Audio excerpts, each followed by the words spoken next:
Good morning. I would like to welcome all of you to Temple Isaiah this morning as we honor the full life of Phyllis Turner, a longtime and beloved member of this Temple Isaiah community.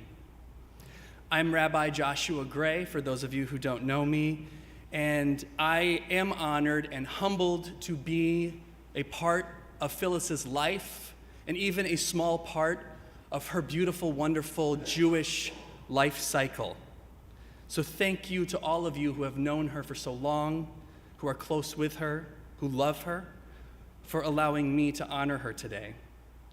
Phyllis's loved ones, her family, especially her beloved grandchildren, Samuel, Amanda, Gabrielle.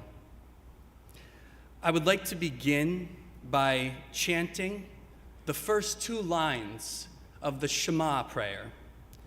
I was fortunate enough to be able to chant this prayer with Phyllis at the very end of her life, which is considered a great mitzvah. Singing is the last thing that Phyllis and I did together, even through a weak body, as she heard the song of her Jewish tradition. She opened her mouth and sang. This prayer reminds us of the unity of the world, of no true beginning and no true end, only the connections we all have that make echad, that make one. So as these words are chanted, let our individual and our collective connections to Phyllis bring her beautiful presence into this space with us as we honor her today. Shema Yisrael Adonai Eloheinu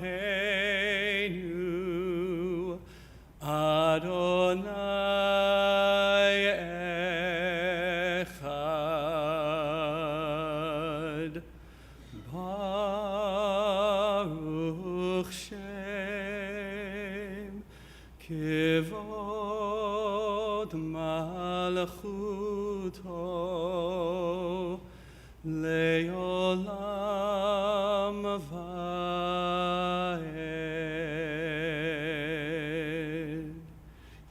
Hear, O Israel, Adonai is God, Adonai is one. Blessed is Adonai's glorious name forever and ever. As we remember Phyllis, we remember that mourning is the price we pay for having such courage to love other people. Even as we grieve, we know that the wonder of human life is too complex, too beautiful and magnificent to be memorialized in endless pain. The gifts of spirit that Phyllis gave us, they cannot be measured, they cannot be weighed, nor can they be lost or even tarnished by time. Even as we approach dark hours, we know that some of Phyllis's radiant light and warmth will always be with us, warming us, bringing comfort and courage, and in the fullness of time, healing and peace. We remember Phyllis as we join our hearts together in a state of oneness to give comfort and strength to all else who mourn her. This time of mourning is filled with so many emotions. It's filled with bitterness, with sweetness, with laughter, with tears. We begin our service with readings and prayers, which will link the life of Phyllis with the tradition of all people, her beloved people of Israel, and the eternity of God. When visiting Phyllis during the last days of her life, she looked up at me with the clearest of eyes, and I thought immediately of our great prophet Moses, whose eyes never dimmed, even as he approached his own death. She looked at me with a smile and said, "I love being Jewish. I love it all." Phyllis loved our tradition. She also loved music. And at Phyllis's request to introduce our readings, I invite Megan Gray up to sing a rendition of Yihi You. We ask in Hebrew that the words of our mouths and the meditations of our hearts be acceptable to God before we read the words of our tradition.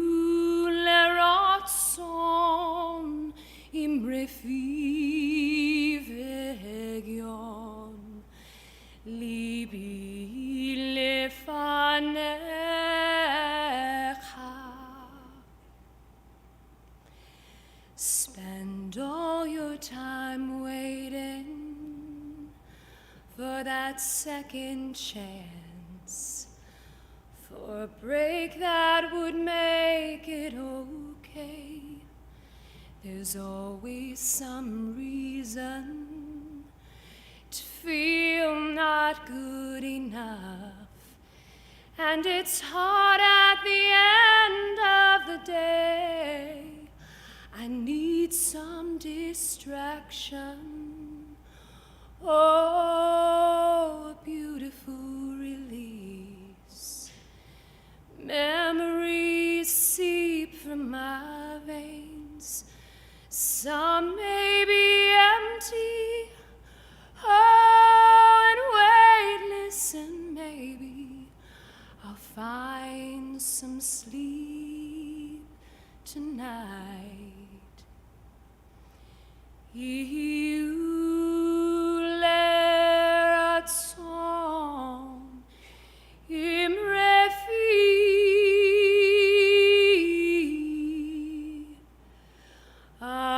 Adonai suri lefanecha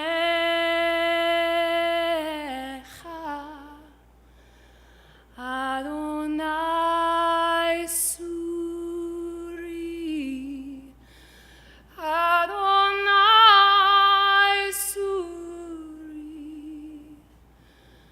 Adonai suri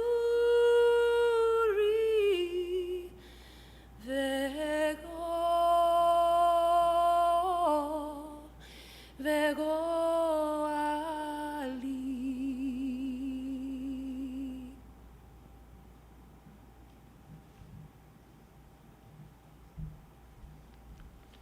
From Psalm 23, Mizmor LeDavid, Adonai roi lo echsar, binot desha yarbitzeni, al mei menuchot yanahaleni, nafshi yeshovev yancheni b'maglei tzedek lema'an shemo. Gam ki elech b'geitz al mavet lo ira ra ki ata imadi, shivtecha umishantecha hema yanachamuni. Ta'aroch lefanai shulchan neged sorarai, dishanta v'shemen roshi kosi ravaya, ach tov v'chesed yerdafuni kol yamei chayai, v'shavti bevet Adonai le'orech yamim. Adonai is my shepherd. I shall not want. God makes me lie down in green pastures, leads me beside still waters, and restores my soul. You lead me in the right paths for the sake of your name. Even when I walk in the valley of the shadow of death, I shall fear no evil, for you are with me. Your rod and your staff, they comfort me. You have set a table before me in the presence of my enemies. You have anointed my head with oil. My cup overflows. Surely goodness and mercy shall follow me all the days of my life, and I shall dwell in the house of God forever. We now sing and read from Psalm 121.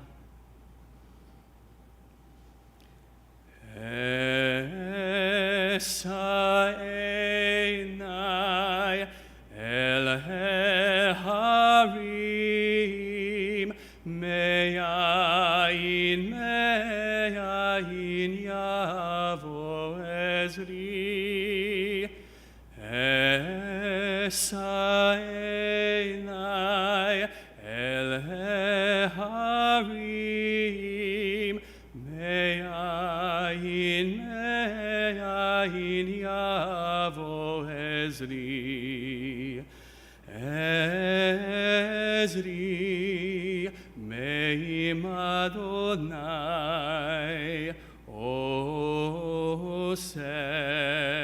shamayim va'aretz. Ezri me'im Adonai oseh shamayim va'aretz.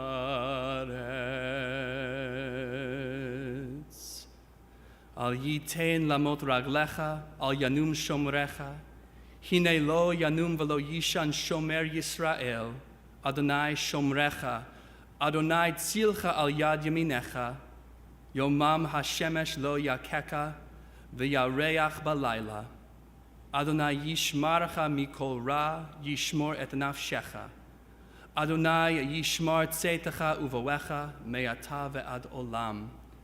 A song for ascents. I turn my eyes to the mountains. From where will my help come? My help comes from Adonai, maker of heaven and earth. God will not let your foot give way. Your guardian will not slumber. See, the guardian of Israel neither slumbers nor sleeps. Adonai is your guardian. Adonai is your protection at your right hand. By day the sun will not strike you, nor the moon by night. Adonai will guard you from all harm. God will guard your life. Adonai will guard your going and coming, now and forever. We now read a selection from Kohelet, or Ecclesiastes. Lakol zaman ve'et lakol chafetz tachat hashamayim. Et laledet ve'et lamut. Et lita'at ve'et la'akor natua. Et laharog ve'et lirpo. Et lifrotz ve'et livnot. Et livkot ve'et lishchok. Et safod ve'et rakod. Et lahashlich avanim ve'et kanos avanim. Et lachavok ve'et lirchok mechabek. Et levakesh ve'et la'abed, et lishmor ve'et lahashlich, et likroa ve'et litpor, et lachashot ve'et ledaber, et le'ehov ve'et lisno, et milchama ve'et shalom. There is a time for everything, a time for every experience under heaven, a time for being born, and a time for dying. A time for planting and a time for uprooting the planted, a time for destroying and a time for healing, a time for tearing down and a time for building up, a time for weeping and a time for laughing, a time for wailing and a time for dancing, a time for throwing stones and a time for gathering stones, a time for embracing and a time for refraining from embraces, a time for seeking and a time for losing, a time for keeping and a time for discarding, a time for tearing and a time for sowing, a time for silence and a time for speaking, a time for loving and a time for hating, a time for war and a time for peace. As I read these following words, perhaps we can find comfort in the fact that we know we loved Phyllis, and Phyllis loved all of us in her particular way. This love, it does not come without pain, but perhaps that is what makes it such a holy thing. It is a fearful thing to love what death can touch, a fearful thing to love, hope, dream, to be, and to lose. A thing for fools this, and a holy thing to love, for your life has lived in me, your laugh once lifted me, your word was gift to me. To remember this brings a painful joy. 'Tis a human thing, love, a holy thing, to love what death has touched. You who heal the brokenhearted and bind up their wounds, grant comfort and consolation to these mourners as they face their grief.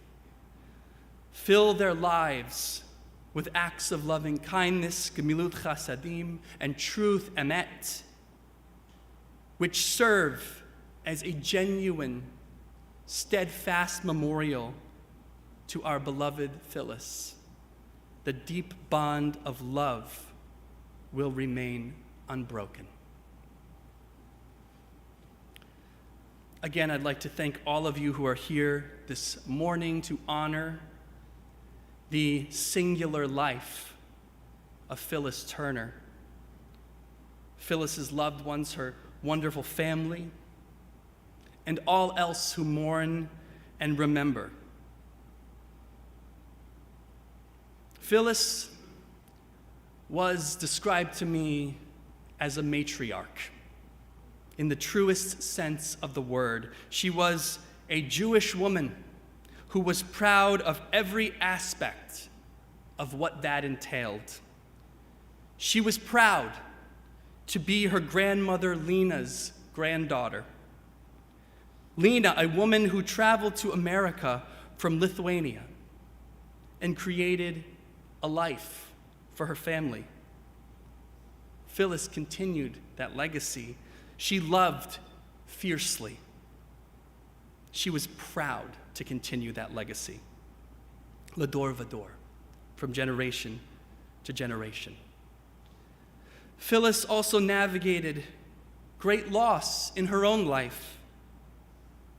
She remained strong in the face of grief and sorrow. She, again, like our greatest prophet Moses, never lost sight of the promised land, Eretz Zavat Chalav Udavash, a land flowing with milk and honey.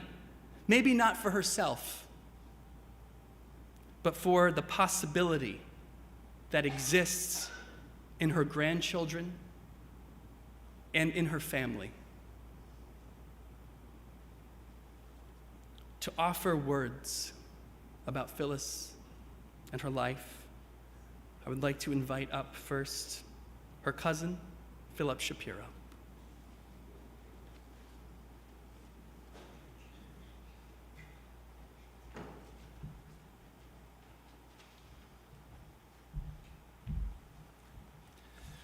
Good morning, everyone. I am Philip, sometimes known in the family as Flip. My father, Milton, was Phyllis's mother's Anne's brother. Phyllis was the oldest in our generation, and I am the youngest. Phyllis was indeed an exceptional woman. She was educated. She was curious. She was a voracious reader. After my father passed away 21 years ago, she assumed the mantle of leadership in our family.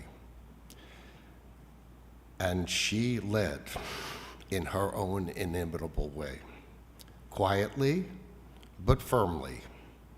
She ran the family real estate business and taught those who didn't know the family business how to run it. And she knew more about our family history than anyone in our generation. She was, as you've heard, a proud Jewish woman. If any life or trait can set an example for those of us that survive her, it was that Phyllis was the most resilient and thoughtful person I've met. She devoted herself to her daughter Stephanie and supported Mary Haven, who helped Phyllis care for her. She survived the tragic passing of Lance, her brother Eddie, and even later Stephanie, with a grace rarely seen. She focused on her love of Danny and the rest of her family. Phyllis showered her grandchildren, Samuel, Amanda, and Gabby, with her love. And her devotion and love to Stacy was simply extraordinary to observe. Phyllis was an incredible woman, and she carried on despite these enormous losses. Her focus always has been on her grandchildren and Stacy, who she often referred to as her own daughter. Over these past years, Phyllis told me time and again of how wonderful her marriage was to Dan. What a lovely, gentle, and special man, husband and partner he was to her, and what their love story and their life was all about. Together, they collected art, antiques, books, and artifacts. How lucky they were to find each other and share that very special love and appreciation. And even when her health began to falter near the end, she tried to endure the discomfort of treatments before deciding she had experienced enough. She told me, "I've had a wonderful and beautiful life. I'm ready for what's next." Even at that very moment, she decided to leave us on her own terms, at peace with her world. On behalf of the family, I want to acknowledge and thank her caregivers, Sean, Jessica, and Sherry. We could never have made it through this without you. You all only knew her for a few short months, but each of you told us how fond you were of her and how special a woman she had become to you. I think she's now where she wanted to be. Thank you for your love, support, and care. We can all mourn Phyllis's passing, but please celebrate her life and the amazing grace and dignity in which she dealt with adversity and pain. What a fabulous example she has provided us.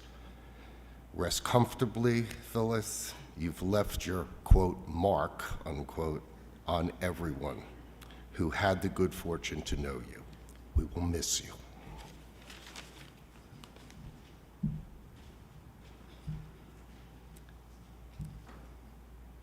I would now like to invite up Phyllis's beloved daughter-in-law, Stacy Turner.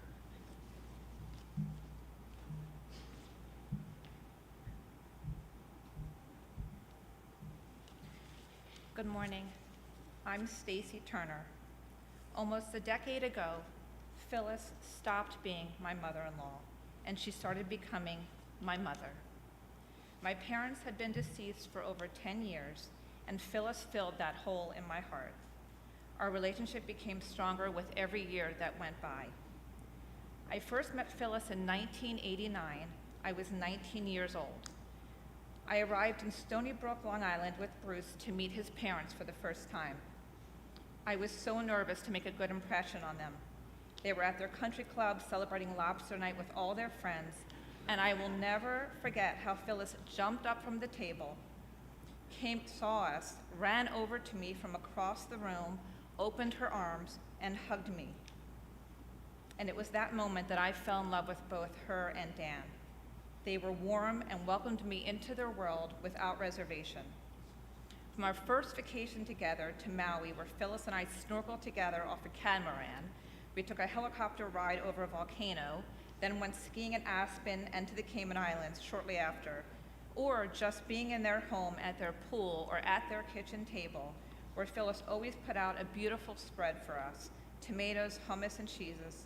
Being with Phyllis and Dan, I was always treated like one of their own. She was always there for my family.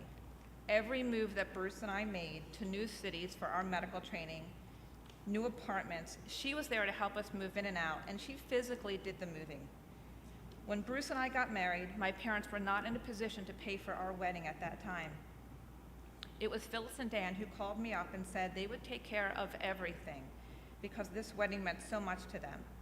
When we built our first home, Bruce and I, it was Phyllis and I who picked up every detail, faucet, knob, and fixture in that home in Wayne. When I had our children, she came every weekend to stay with me, every weekend, and I couldn't wait till she came. Taking walks around Rittenhouse Square with Samuel and Amanda in their carriage, cooking her broccoli cheddar soup, challah French toast, and a 3-tier jelly mold sustained all my cravings during that time. She would leave the city right after work and come straight to Philadelphia. Every one of my local Philly friends knew Phyllis. Her outgoing nature, her extensive knowledge of everything, her love for people made her unforgettable. And it was her solid love and support of her family, immediate and far, her new and old friends, that was so incredible. Her heart was so large that when I remarried Michael years ago, she said to me, "Stacy, our family is stronger because of my husband, Michael, and the kids have an even larger village behind them." She fiercely loved her grandchildren. She was part of every decision and moment of their lives, and if not physically, then emotionally. From the early days of coming to squash tournaments for Samuel, ice skating competitions for Amanda, basketball, ice hockey games, dance recitals, Phyllis was there for all of it. There wasn't a trip that she and Dan went on that she didn't bring back a gift for the children. And in 2007, when Gabby was born a few weeks early, in the middle of the night, and Bruce was on a business trip that he was trying to make it home from, Phyllis and Dan at 2 in the morning got in the car and drove to the hospital to make sure that I wasn't alone. I will never forget the relief and love that I felt for them when I saw them that early morning. Together, Phyllis and I moved Samuel into Yale his freshman year into his dormitory. And if she was here, there was nothing that gave her more joy than when his teammates met us at the bottom of his dorm and took all his bags from us to take them to his room. She was so proud. She was a mother to me and a partner when it came to my kids, of course. I shared every detail about them with her. She guided me in parental decisions. In her last week, she was worried about Samuel's apartment and was he going to stay in DC, get a job in New York, and could he get an extension on his lease? She was concerned where Gabby was going to apply early decision to college. It needed to have a Hillel, and Amanda's plans for law school. She never for a minute stopped thinking about her grandchildren, her unwavering, incredible love for her 3 grandchildren. She was confident, outgoing, and loved people. She had her own beautiful style, and she often said that as her life had tragic loss, her strength is what kept her family together. She traveled, she and Danny hiked in tunnels in Turkey. They found antique shops wherever they went. Her collections were beyond what I could even understand. She loved the beach and the ocean. She loved the home she had in Florida with Dan, reading and history, and mostly we talked about Bal Harbor, where she grew up, and to her that was the most beautiful place, always family that loved her, surrounding her. In her last phone call to me on Wednesday afternoon, she FaceTimed me with one of her caregivers, Sean. And with a strength and clarity that came from a place I can only imagine deep in her soul, she said to me, "Stacy, tell the children," and I'm quoting her, "that I love them." She said, "Lena, what a lady. I can't believe Lena." She talked about Shapiro. She said, "Shapiro," she said, "I am blessed to be born into this family. I love my family. Tell the children I love them." Mom, you are missed and loved more than you can imagine. You gave so much to all of us in every way and at all times. You modeled for us a woman of strength and beauty, and you showed us what a beautiful long-term marriage is. You are forever in our hearts. Your legacy will continue on with your beautiful grandchildren, Samuel, who is named after Sam Mark, Amanda, who is named after your mother, Anna, and Gabrielle Lindsay, named after your beloved Lance. You are with those that you love, your dear Stephanie, your beloved Lance, and your love, Dan. And that gives me some peace, and I love you always.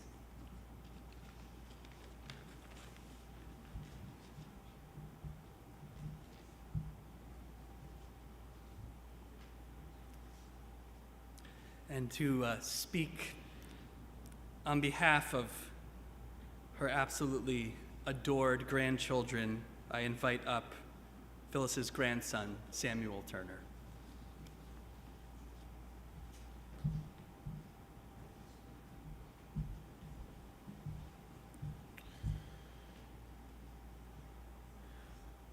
Let's all just lower our expectations.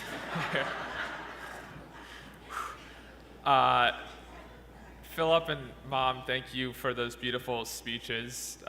They were as elegant as she was, and thank you all for coming today. You all meant so much to her, and it means a lot to all of us to see you here. Phyllis was many things to many people. She was a Bell Harbor girl at heart. She was a math teacher. She was a businesswoman, a world traveler, an adored granddaughter herself of Lena, an adored daughter, a loving sister, a loving wife to Dan, a loving parent. But to me and my two sisters, she was Nanny, or Nanny. We're still unsure what the right pronunciation is. But she wasn't actually just Nanny, she was Nanny and Poppy, the perfect couple. And to us, growing up, they were first collectors of many things. I grew up hearing the legends of her and Poppy's travels across the world, from Turkey to England to France, and back to France, and back to France again. And I say they because truly they were inseparable, and still are. They were deeply curious about the world and everyone living in it.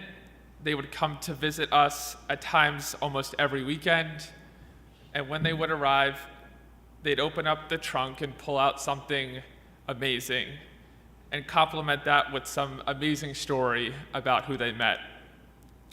They collected Native American art, they collected baseball cards, they collected Bordeaux wine, they collected Ferraris. I never got to see one of those. And so many, many other things. They were sophisticated thinkers with clear minds and deep hearts, and they were open to all the lessons and wonders of the world. So as I grew up, I saw a woman who absorbed everything the world had to offer, who had it all at her fingertips. But as I got older, I realized that more than a collector, she gave.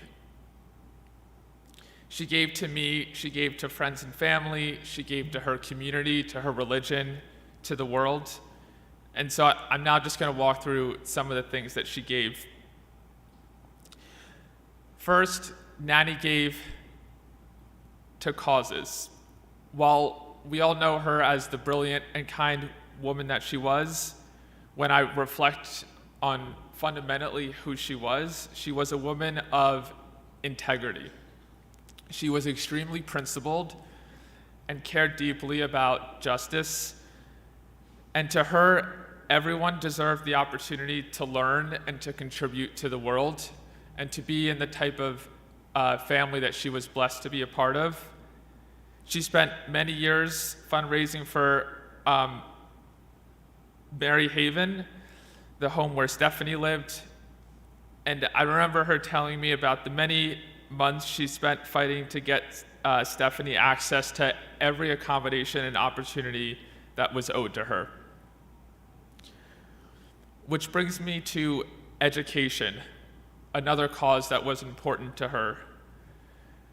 She was one of the first women at Cornell to major in mathematics, and she spent her first years coming out of school teaching at a public high school in the Bronx.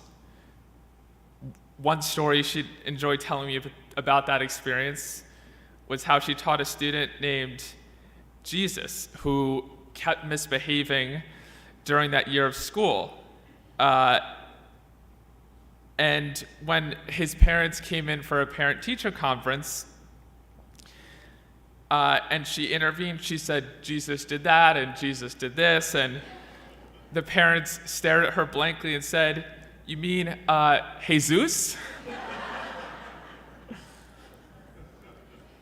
But she really did believe in education, and she always said that as president, which she would have been great, maybe a bit young, but her first mission would have been to make sure that every child got the opportunity to go to school and with a good breakfast. She always made sure I had both, and it was very meaningful to her that she helped put all of her grandchildren through school. This brings me to a third core cause of hers, which was Judaism. She gave meaningfully to her synagogue and felt strongly about the Jewish cause. She was so proud of her Jewish heritage that when I'd call her at the end of the day and we'd talk about something random, without fail, she would find some way to tie it back to Judaism or World War II. It was a blessing that my sister and I were able to travel with her to Israel a few years ago, where we all got re-bar and bat mitzvah. To her, as she would often tell me, Judaism summed up in one word meant charity. And that was truly how she lived. She cared deeply that Dan, and she was part of it, was in a charitable profession as a physician. Nothing made her prouder than his service to the community, and nothing makes me and us prouder than both of their contributions to their community. Truly then, I know Nanny as a woman who cared about every just cause, except maybe rent control in New York City. That's a separate topic we can go into later.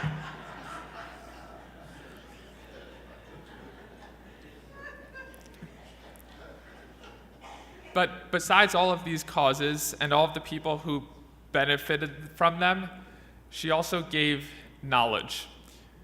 She read about a book a day, continued learning throughout her adult life, and throughout her life could truly not only hold but lead a deep conversation on almost every topic.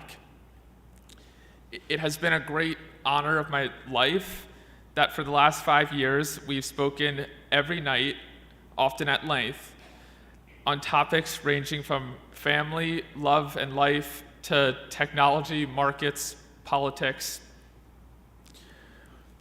We had a truly special bond, emotional, intellectual, one that was solidified during the pandemic when she would sit in on my Zoom classes and even ask my professors questions.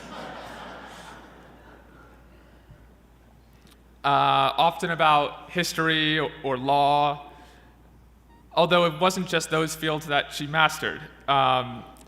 In her last several months, she'd often text me articles related to companies and stocks I'm looking at, and she'd say, "Samuel, I really think you should buy NVIDIA stock. AI is real."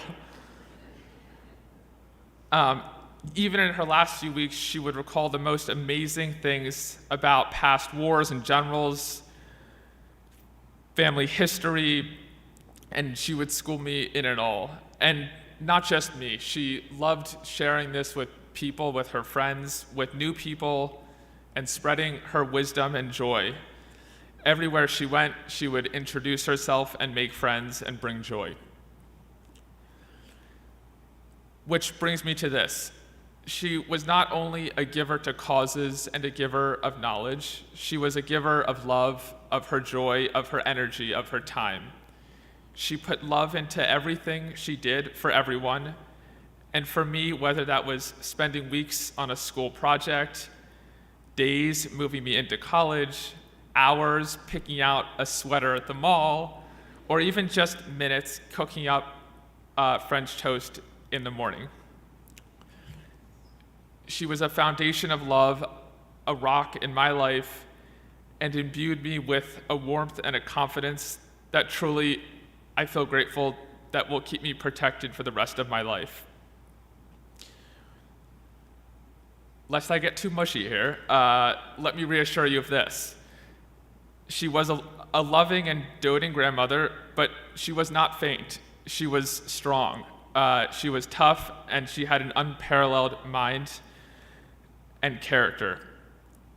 She loved telling me the story of once when she came to visit. She played a game of cards with one of my friends and me. We must have been 8 or 9. And she took us to town. And after losing, my friend commented to me, he said, "Your grandmother's so mean." And she loved that because she was impossibly brilliant. She was impossibly proud and dignified and grand. And she carried herself with grace through life's ups and downs, and she treasured it all. She was the matriarch of this family, and her presence is a gap that cannot be filled. It cannot. But that's okay, because it can be cherished, and it can be honored. She lived the most wonderful and rich 80 plus years, and she is now joining her husband, Dan. And for us left here, I'm not exactly sure what we'll do, but here's what I've got for you today. First, as she told them to us, we should continue to tell stories about her and our family. And as she lived her values, we shall do the same. And second, we should do what her favorite President Truman said, which is this. He said, "Keep working on a plan, make no little plans, make the biggest one you can think of, and spend the rest of your life carrying that out." She was a dreamer. She believed in me. She believed in everyone's potential to be better and to do good. We owe it to her to live up to that potential, to help make the world a better place. Nanny, we love you so much. We miss you. We are grateful for you. May you rest in peace, knowing that your legendary legacy will guide us and the world for generations to come. Bless your memory.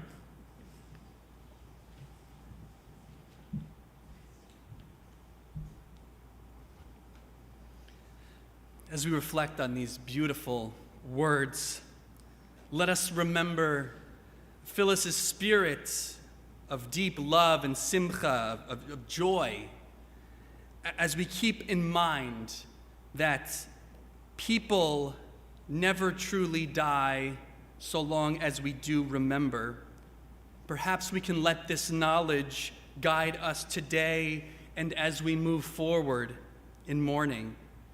Phyllis is an eternal link in the amazing chain that is the human story, and more specifically, the story of the people of Israel. Samuel mentioned her giving, her charity, which is often called tzedakah, or righteous giving, which really makes clear the fact that Phyllis was a true tzaddik, a righteous person embodied. May we always remember Phyllis and the strength she carried with her that perhaps outlives her physical body and will always continue to do so. As we together pray for the departed soul of Phyllis today, we chant Amalei Rachamim, or God of abundant mercy. If you are willing and able, I ask that you kindly rise at this time.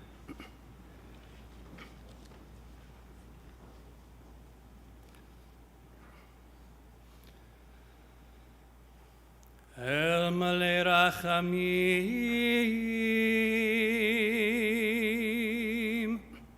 Shochen Mamromim, Hametzeh Menucha Nechona, Tachat Kanfei HaShekhinah, B'malot HaKadoshim U'Tohorim, Ki Zohar Harakia Mazhirim, Et Nishmat Penina Golda Bat Shmuel V'Chana Shehalcha La'olama, B'Gan Eden Tahei Manuchata,